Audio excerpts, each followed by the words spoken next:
FPL Game Week 8 was an absolute disaster, I'm not gonna lie. As you guys can see, we got 21 points this week, which definitely means I'm getting a red arrow. Currently, I'm at 1.1 million, but it's gonna get even worse because Mohamed Salah has just got 1 goal and 1 assist against Chelsea at home. So you just already know that my rank's gonna get even lower. It's not looking good. Guys, 21 points. I don't know what to do anymore. I genuinely don't know what to do anymore. Leave the FPL before the FPL leaves you. And the FPL has left me because I'm finished. I'm done. I'm absolutely done, guys.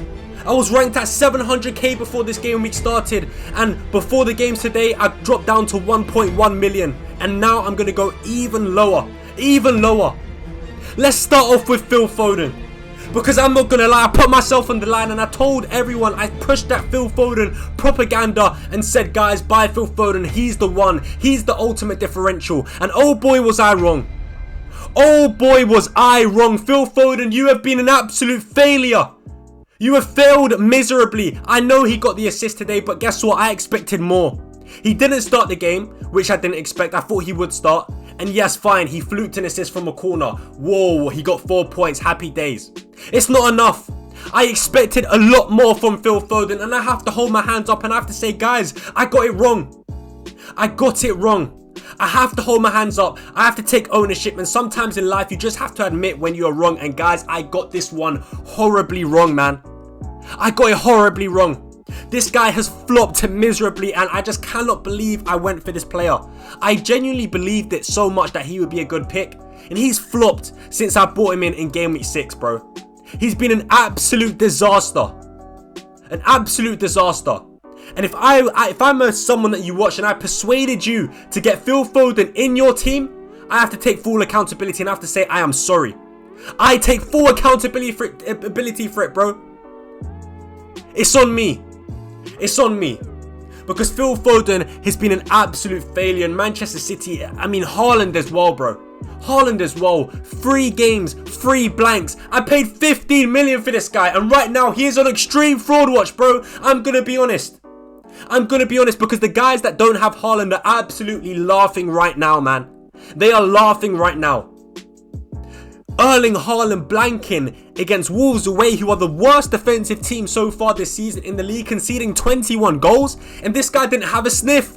I watched the game, I don't even know if he had a shot, bro. I'm not even lying. I don't even think he had a shot. I can't remember a shot that Erling Haaland had. He ghosted. He absolutely ghosted in that game. It's simply not good enough. It's simply not good enough. I'm not gonna lie, Erling Haaland, man. Serious questions need to be asked now. Serious questions need to be asked. I mean, you look at the fixture, Southampton at home next is a good fixture. Bournemouth is a good fixture. Brighton is a good fixture. But still, man, I mean, 15 million, bro. Come on, you have to be doing better than that. You have to be doing better than that.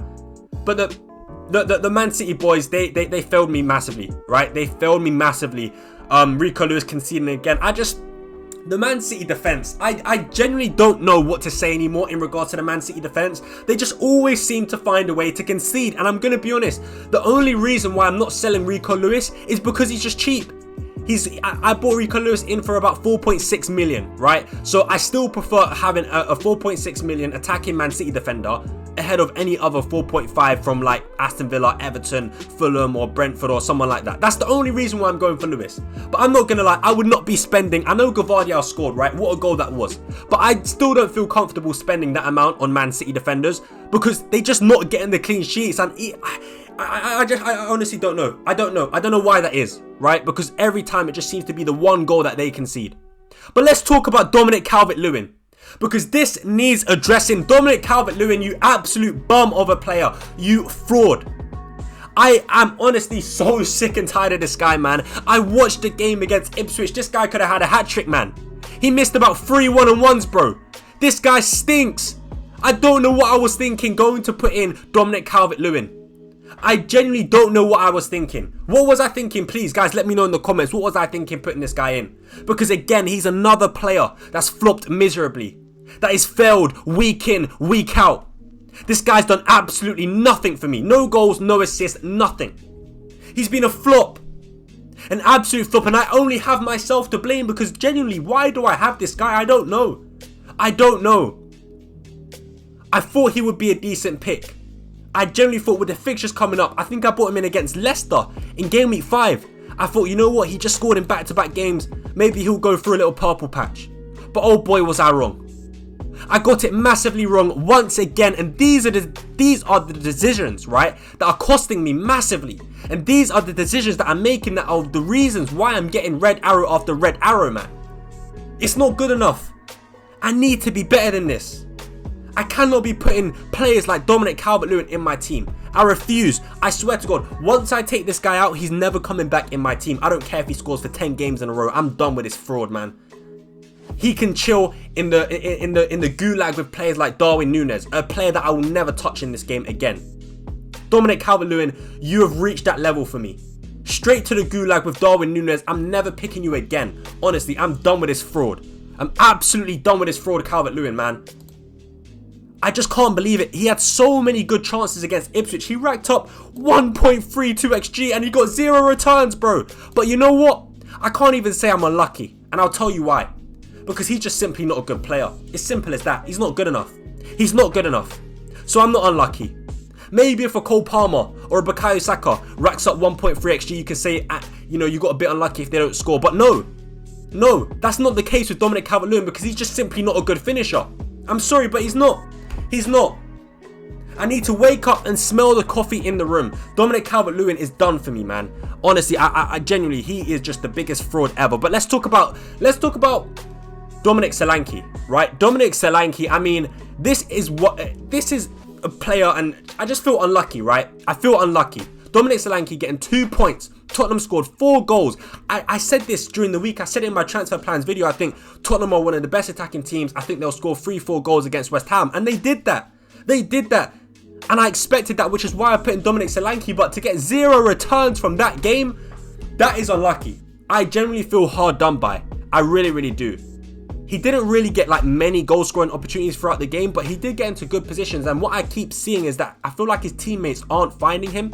Dominic Solanke does make some good runs towards the 6-yard box, but then the teammates don't put in a cross for him. They ignore him and instead cut it further back to maybe a midfielder like a Kulusevski or a Bissouma, for example. And you guys saw that again in the game against West Ham for Bissouma's goal. If you look at it, I'm pretty sure Dominic Solanke made a run to like the 6-yard box, but instead of going across to Dominic Solanke, they pulled it back, and that's how Bissouma got his goal. But look, I think that was really unlucky. I really, really do think Dominic Solanke blanking against West Ham after Tottenham scored 4 goals is just unlucky, and it's just so frustrating because I had the right idea.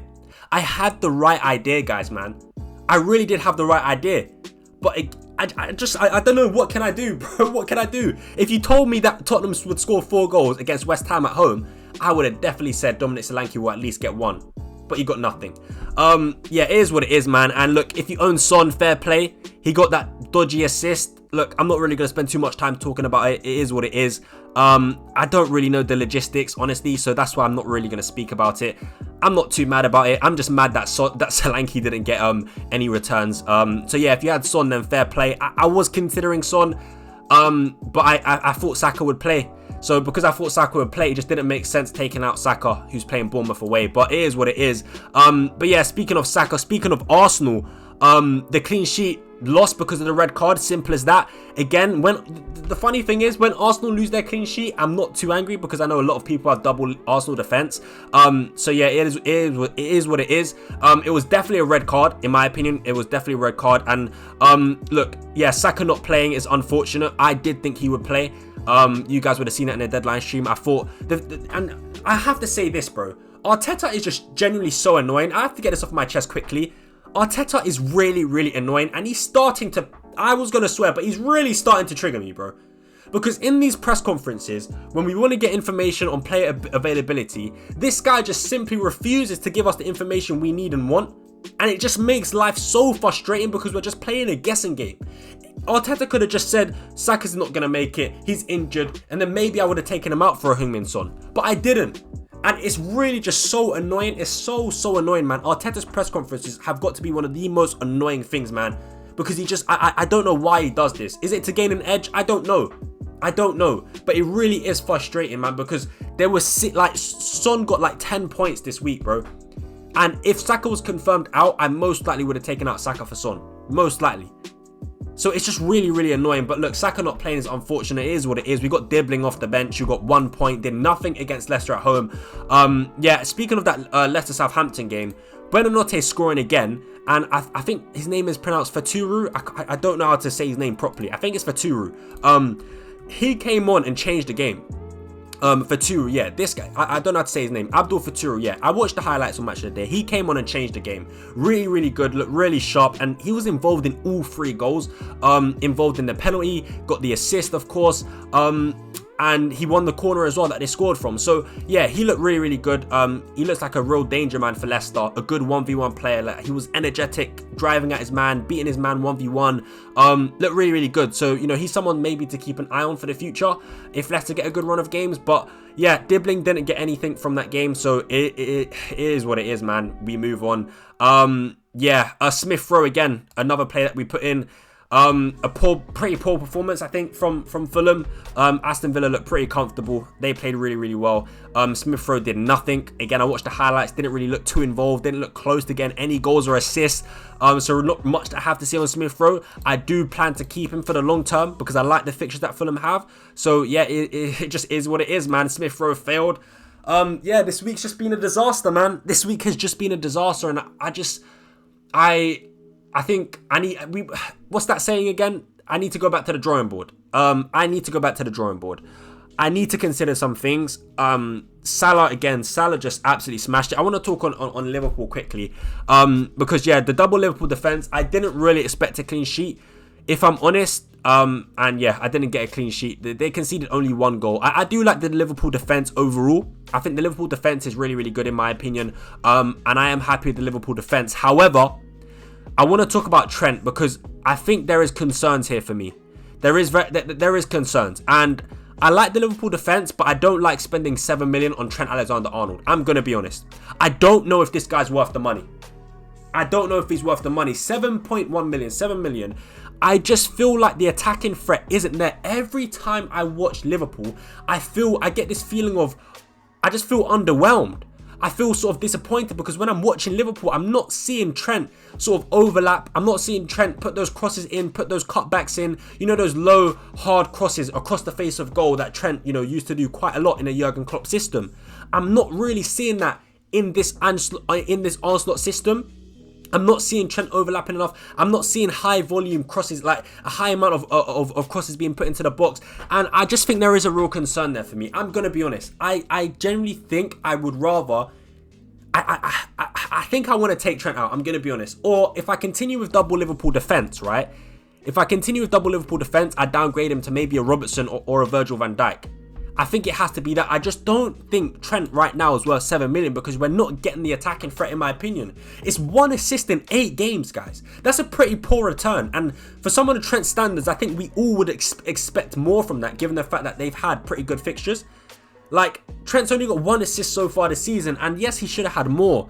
But still, I just think every time I watch Liverpool, apart from game week 2, apart from the first, I think, sort of the first 3 or the first 2 game weeks, every time I watch Liverpool, I feel underwhelmed about Trent's sort of attacking positioning and his attacking threat. So there are serious concerns there, and genuinely, there is a chance I take him out. I don't know, but there is a chance I take him out, man. I'm gonna be honest.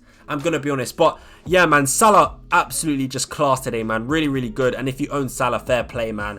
I'm missing out on Salah's points, which is really, really unfortunate. There is a genuine sort of question that needs to be made, and I have a big decision to make. Essentially, Trent or Salah. Because look, Diogo Jota is someone that I was thinking about getting in, but he came off injured, right, against Chelsea. So if that is a long-term injury, then it means I don't think he's an option, right? He's obviously not going to be an option if he's injured. And I don't really feel comfortable with bringing in Luis Diaz, right? Because Luis Diaz is just a rotation risk. So essentially, it boils down to, do I go for Mohamed Salah or Trent for game week 10 onwards? From game week 10 to game week 12, do I keep Trent or do I take out Trent to fund a move to get Salah in? And right now, I'm in favour of Salah, man. I'm going to be honest, because I like Liverpool from a clean sheet perspective, but I don't like Trent, paying the extra money for Trent, because I just feel like his attacking threat isn't there, man. But look, we'll talk about that in the transfer plans video. I don't want to go on and on and on, but that's just my sort of, yeah, my immediate thoughts on Trent Alexander-Arnold as an asset. I think serious thoughts and decisions have to be made. But look, Brian Mbeumo, he blanked as well. I'm gonna be honest, I didn't expect much from Mbeumo this game. I said it in my team selection video. I thought this would be quite a tricky game for Brentford. I thought it would be a low scoring game, and Mbeumo got his first blank in a long time. So look, it is what it is. I'm not angry with Brian Mbeumo. He's been so good since I brought him in. So yeah, next week he's got a great fixture against Ipswich at home, so hopefully he can deliver in that week. But yeah, Mbeumo did blank. I think, look, Man United, I'll quickly speak about Man United. I think, look, I watched the highlights again. We look pretty good. I think Garnacho, I think he's the one to go for, man, for Manchester United. I think, look, Man United have a good run of games, right? We do have a good run of games, and if you are looking for a Man United asset, I do genuinely believe that Garnacho was probably the one to go for, man. He just looks electric. He just looks like the one most likely to score. I just think he is a pretty good asset, a lot better than Bruno Fernandes. I still wouldn't be going anywhere near Bruno Fernandes if I was you guys, right? If you want to get a Man United player in, right, I think Garnacho's your guy, not Bruno Fernandes. Please, guys, I know he got an assist, but just stay away from Bruno Fernandes. That guy is trash.